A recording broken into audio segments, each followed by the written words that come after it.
پھر ہم دنیا میں ہیں، پھر اس کے بعد قبر کے پیٹ میں جائیں گے، پھر اس کے بعد میدان محشر میں رہیں گے جب تک اللہ چاہے گا، اور اس کے بعد پھر دو ٹھکانے ہیں، منزل دو ہے، اس کا انتخاب ہمیں کرنے کے لیے اللہ نے اختیار دیا ہے۔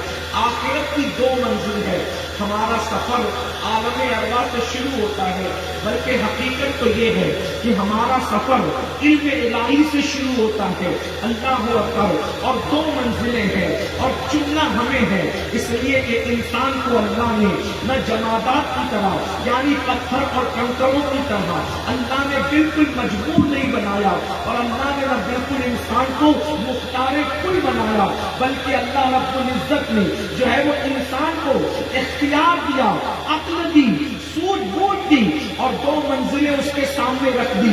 اے انسان، آخرت میں تیری دو منزلیں ہیں، منزل تم نے چننا ہے، منزل تم نے سلیکٹ کرنا ہے، منزل تم نے مقرر کرنا ہے کہ تمہیں کہاں جانا ہے۔ اب آئیے ان دونوں منزلوں کو کیا کہتے ہیں؟ ایک کو جنت کہتے ہیں جہاں آرام ہی آرام ہے، ایک کو جنت کہتے ہیں جہاں جو مانگو گے بلکہ مانگنے کی نوبت نہیں آئے گی، صرف سوچ لو گے تو وہ چیز حاصل کر دی جائے گی۔ اور ایک بات آپ کو بتاؤں، حوروں کی بات اپنی جگہ، جلوہ کی بات اپنی جگہ، شیر و شربت کی بات اپنی جگہ، نہروں کی بات اپنی جگہ، درختوں کی بات اپنی جگہ، طوبا کی بات اپنی جگہ، چرند پرند کی بات اپنی جگہ، جنت کے محلوں کی بات اپنی جگہ۔ ہم عشق کے بندے ہیں، ہمارے لیے تو یہ ہے کہ جنت اس مقام کو کہتے ہیں جہاں مصطفیٰ جان رحمت کا دیدار نصیب ہونے والا ہے۔ یہاں بے دیکھے جس کا کلمہ پڑھتے ہیں جنت میں بار بار ان کا دیدار کریں گے۔ میرے آپ کہتے ہیں شربت نہ دے نہ دے تیری رویت و خیر سے، شربت نہ دے نہ دے تیری رویت و خیر سے، یہ شہد ہو تو پھر کسے پرواہ شکر کی ہے، یہ شہد ہو تو پھر کسے پرواہ شکر کی ہے۔ اللہ اکبر، تو آقا کا دیدار جنت میں ہوگا، اسی میں بس نہیں بلکہ اللہ اکبر صرف رسول اللہ کا دیدار نہیں ہوگا، جسے جنت کہتے ہیں اس میں اللہ کا بھی دیدار ہوگا، رب تبارک و تعالیٰ کا دیدار کریں گے۔ صحابہ نے کہا یا رسول اللہ، اللہ کو کیسے دیکھیں گے؟ تو اہل سنت کا عقیدہ یہ ہے، میرے آقا فرماتے ہیں جیسے تم آسمان پہ چاند دیکھتے ہو خدا کا دیدار کرو گے۔ اللہ کو اکبر، اندازہ فرمائے۔ اب مجھے بتاؤ مسلمانوں، یہ یہاں اتنے لوگ موجود ہیں، حضور کتنے خوبصورت ہیں، حضور کتنے حسن والے ہیں، اندازہ کرو جنت میں کیا مزے ہوں گے مومنوں کہ رسول اللہ کے حسن کا یہ عالم ہے تو اللہ کے حسن کا عالم کیا ہوگا۔ انسان جنت میں اللہ کا دیدار ہے، اس لیے جنت کا مذاق نہ اڑایا کرو۔ اور اس کے بعد دوسرا ٹھکانہ ہے جہنم، دوسرا ٹھکانہ ہے جہنم۔ اب یہ جنت اور جہنم، میں نے جنت کی ایک ہلکی سی آپ کے سامنے اس کی تصویر پیش کر دی، اشارہ پیش کر دیا۔ اس مومن کے لیے تو اس سے بڑی کوئی بات نہیں کہ رسول اللہ کا دیدار ہوگا۔ حضور کا ایک بات صرف رسول اللہ کا نہیں بلکہ غوث اعظم، غریب نواز، اللہ والوں کا، ولیوں کا، صحابہ کا دیدار ہوگا۔ اگر آپ کے ماں باپ بھی جنتی ہے، آپ کی اولاد بھی جنتی ہے تو اللہ پاک سارے کنبے کو ملا دے گا۔ بلکہ بات یہ بھی بتاؤں، یہاں رسول اللہ کی محفل سجاتے ہو، اللہ اکبر، بڑی خوبصورت بات یاد آ گئی۔ عنوان کی طرف جانے سے پہلے حضور کی نعتیں پڑھتے ہو، آقا پہ سلام پڑھتے ہو، میلاد کی محفلیں کرتے ہو، سرکار کے نام پہ میں مٹنے کی باتیں کرتے ہو، آقا کے نام پر اللہ اکبر سب کچھ کر دینے کی بات کرتے ہو۔ جنت میں کون کس کے ساتھ رہے گا؟ ایک مرتبہ ایک صحابی حضرت سیدنا ثوبان رضی اللہ تعالیٰ عنہ بارگاہ رسالت میں آئے، بڑے متفکر تھے۔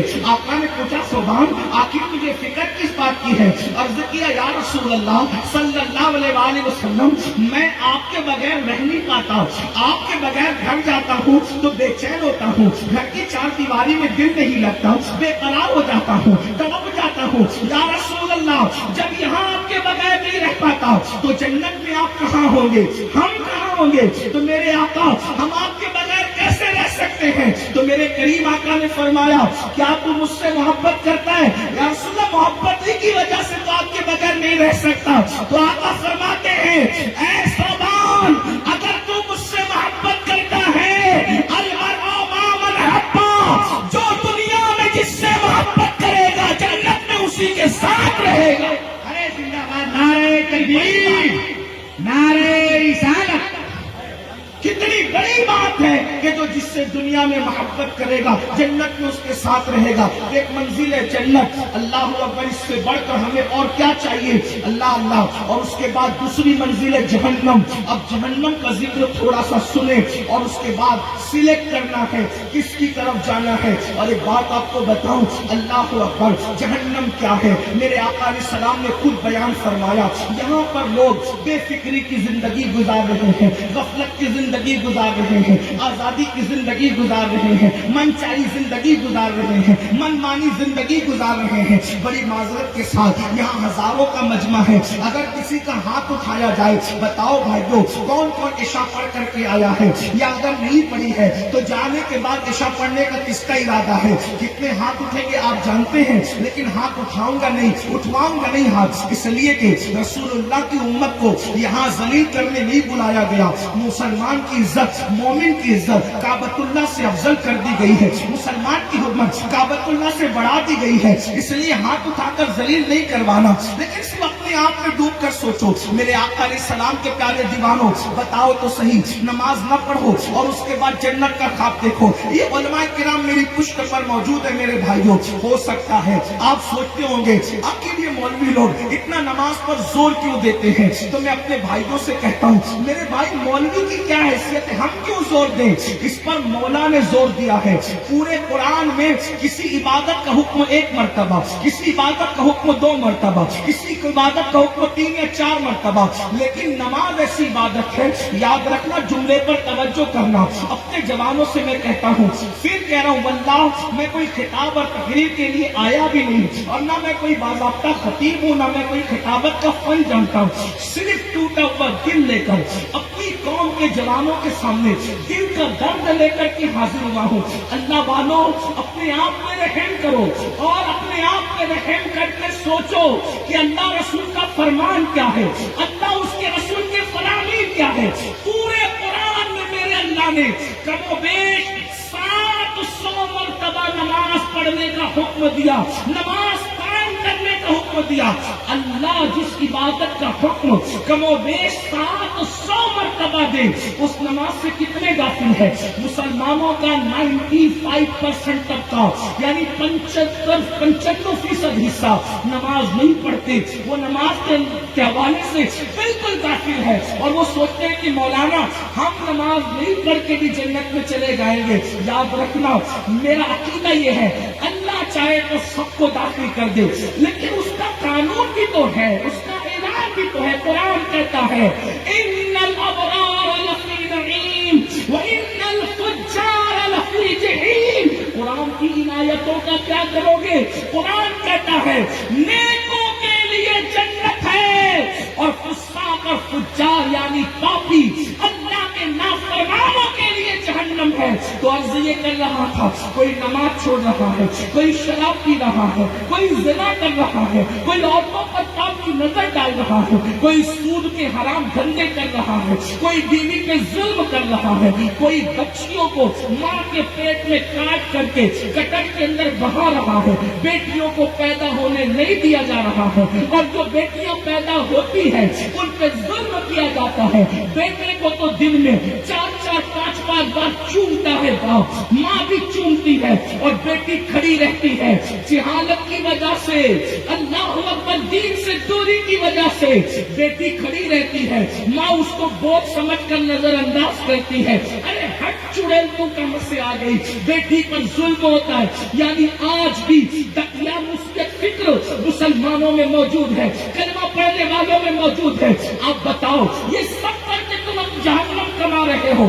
آئیے میں ترتیب کے ساتھ کچھ باتیں حدیث کی روشنی میں پیش کروں تاکہ آپ خود فیصلہ کریں کہ میں جنت کی طرف جا رہا ہوں یا میں جہنم کی طرف جا رہا ہوں. دیکھو مثال کے طور پہ آپ جس ہائی وے کے قریب بستے ہو اس کے دو منہ ہیں، ایک کلکتہ کی طرف جاتا ہے، ایک ممبئی کی طرف جاتا ہے۔ مجھے سچ کہنا بھائیو، جس نے کلکتہ کا رخ کیا کیا کبھی وہ زندگی بھر ممبئی پہنچ پائے گا؟ نہیں پہنچ پائے گا۔ اور جس نے ممبئی کا راستہ چن لیا کیا وہ زندگی بھر کبھی کلکتہ پہنچ پائے گا؟ دونوں راستے مخالف ہے بلا تمثیل۔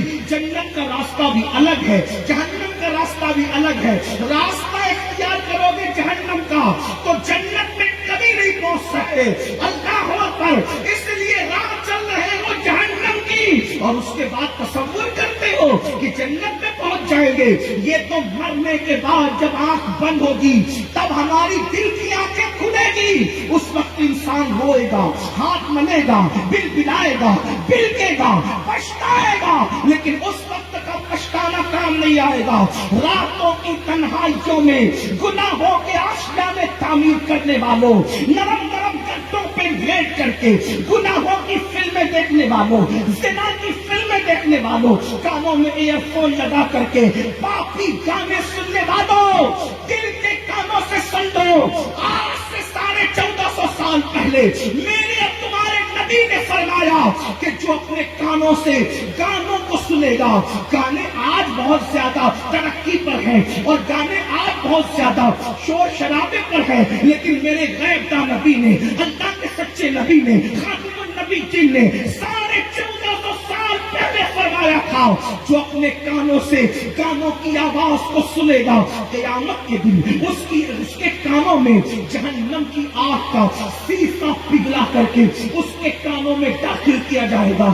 اگر یہ کوئی لیڈر کہتا آپ مذاق اڑا کر نکل جاتے، کوئی مولوی یا خطیب کی بات ہوتی آپ کہتے ہیں تو ان کا کام ہی ہے، لیکن آپ سے پوچھتا ہوں یہ اس نبی نے فرمایا میرے امام جس کی زبان کی شان بیان کرتے ہیں، وہ زبان جس کو سب کنجی کنجی کہے، اس کی نافذ حکومت پہ لاکھوں سلام، وہ دہن جس کی ہر بات وحی خدا، چشمے علم و حکمت پہ لاکھوں سلام۔ اے میری قوم کے جوانوں، اپنی کمزوری تو دیکھو، اپنا حال تو دیکھو۔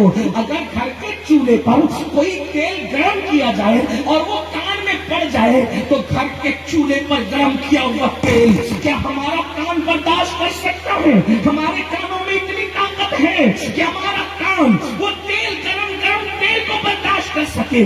کتنا نادان ہے انسان۔ اے میری قوم کے جوان اتنا نادان نہ بن، اے میری قوم کے جوان اتنا بولا نہ بن، اے میری قوم کے جوان تیری کمزوریوں پہ رحم کر۔ اللہ اکبر!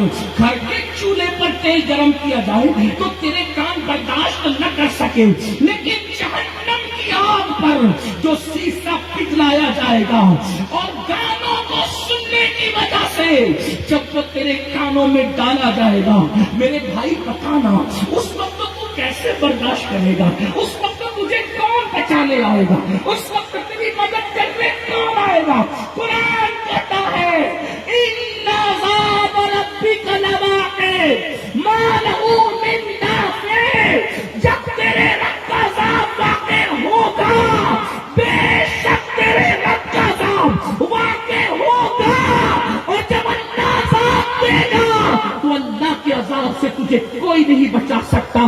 نہ تیرا نسب تجھے بچا سکے گا، نہ تیری ڈگریاں تجھے بچا سکے گی، نہ تیری طاقت و قوت بچا سکے گی، نہ تیرا مال تجھے بچا سکے گا، نہ تیرے بچے تجھے بچا سکیں گے، نہ تیری اولاد تجھے بچا سکے گی، کوئی نہیں بچائے گا۔ سوچو تو صحیح، اتنا کمزور ہے انسان، اور انسان صرف گانے سننے پر یہ ہے۔ اب آپ کہیں گے مولانا گانے نہ سنے تو کیا سنے؟ میں نے کہا یہی تو اہل سنت کی خصوصیت ہے۔ اور جگہ خشکی ہے خشکی، اور ہمارے یہاں آلٹرنیٹ موجود ہے، ہمارے یہاں بدل موجود ہے۔ ہم جانتے ہیں انسان کا دل اللہ نے دیا ہے، وہ کسی سے عشق کرے گا، وہ کسی سے پیار کرے گا، وہ کسی سے محبت کرے گا۔ جب محبت کرے گا تو زلف و رخسار کی بات بھی کرے گا، کیسموں کی بات بھی کرے گا، ناخنوں کی بات بھی کرے گا، ہونٹوں کی بات بھی کرے گا۔ اسی لیے صحابہ کے کرام سے لے کر آج تک ہر دور میں ہمارے یہاں نعت کا تصور موجود ہے کہ مسلمانوں گانے نہ گانا، گانے نہ سننا، کسی لڑکی کے زلف و رخسار کے گندے کی بجائے اس کی زلفوں